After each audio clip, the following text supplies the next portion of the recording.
A lot of debate right now about exactly where we stand. I know everybody wants it to happen further, but in terms of a global list, the United States is actually the fifth best country in terms of vaccination as a percent of the population.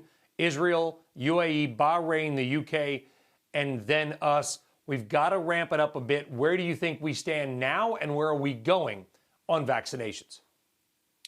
Brian, the good news is that we're doing better. So if you go back about 2 weeks, we had been using the high 20% of all the vaccinations that had been shipped had actually gotten into people's arms. As of yesterday, we were north of 50%. So that number keeps going up. And I think the hope is that as we've expanded the number of people that are eligible, that number can keep going up. So we're headed in the right direction. Obviously, it's been a slow start, but I'm hopeful that we can get that number higher in the weeks to come. Yeah, and listen, I know it's impossible to talk about this without sounding like, we're being negligent on all the lives that are lost, the people that are suffering. That is certainly not the case. And there's any case is too many cases. But the reality is, Matthew, we have seen some positive trends lately, have we not? As you've noted, the epidemic doubling pace has grown by about 30 days. 144,000 cases 2 days ago, the second lowest number outside of Christmas and Thanksgiving Day, because that's a testing issue, since early November. Are we not seeing some positive trends despite all the tough headlines we're also still seeing? The thing I watch the most, Brian, is hospitalizations, because as you well pointed out, we've had a lot of holidays. Even this past week, right, a lot of people had Monday off and testing volumes were down.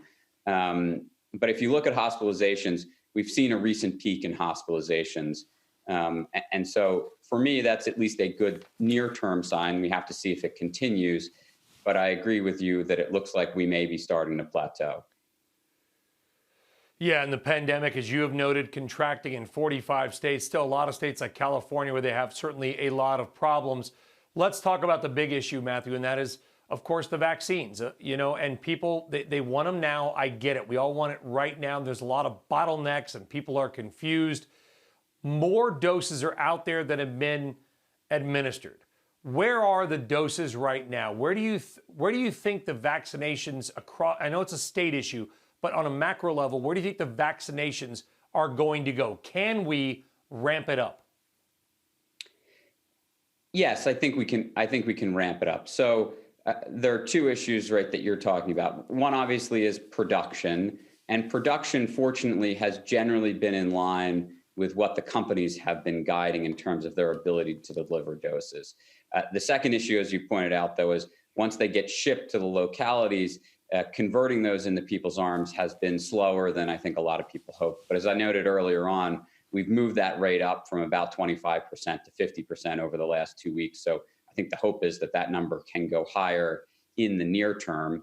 And then the third thing, which maybe we'll get to, but we may be able to help on the production side because there are a couple more vaccines that could read out in the next couple weeks. And if they can be added to the list, you could unlock an additional hundreds of millions of doses, which could obviously speed things up. And that is huge. And I understand there's the COVID variants right now, B117, but it sounds like the vaccinations, at least we believe, should be effective against those. Do you have a number, Matthew? And I know, we talk about herd immunity, and it's a misunderstood concept. And we want everyone who wants to get vaccinated to be vaccinated, but you don't need the entire nation. And as an epidemiologist friend of mine actually said, every vaccination is really two. You vaccinate the person against getting sick, and then you likely vaccinate them from getting other people sick because it's unlikely, highly unlikely, that they will be transmitters.